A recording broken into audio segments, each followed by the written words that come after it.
Did you know you can have a strength and you're so good at using it? It might have really contributed to a lot of your successes, and yet you can overuse it.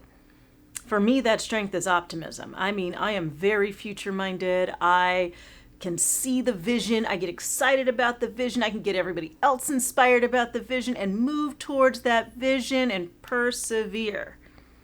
But you know what?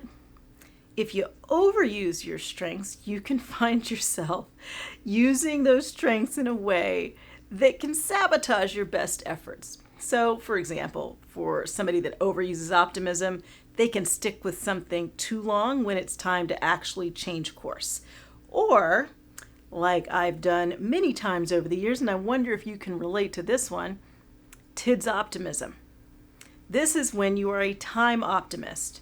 You underestimate how much time it takes to do any given project. You find yourself being late, and you're usually late about the same amount of time because you're just as optimistic every single day about how long it actually takes to get ready. And you find yourself 5 minutes late or 10 minutes late all of the time. So if you happen to struggle with this, particularly when it comes to the time optimism, I've got a couple of ideas for you. So I consider time optimism one of the core vulnerabilities that can keep us from making the best decisions, especially when it comes to our time.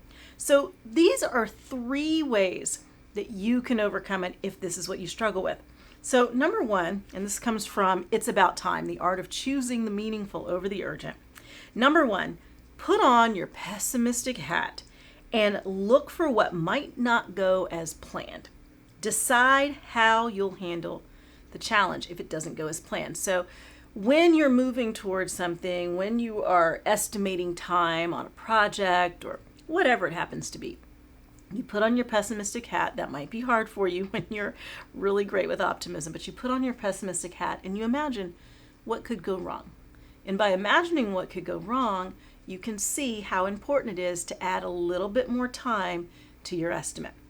Number 2, talk to a more pessimistic friend or peer, right? Talk to somebody who's more pessimistic, who might be able to see the negatives that are hard for you to see right now. This is critical and it works. So who's your pessimistic friend? Who's the pessimistic coworker on the project? Bring them into the process before you decide exactly what the timeline is going to be or how much time something is going to take, because they will bring in that super realistic viewpoint and they will see the things that might go wrong even if you have a hard time doing it. And then number 3, give yourself extra time even when you don't think you need it, all right? If your optimism was right, you know what? You'll be in great shape. You'll be ahead of schedule. That's really great. Are you usually ahead of schedule? Probably not if you're an optimist. But if your optimism was wrong, you'll be grateful for the buffer.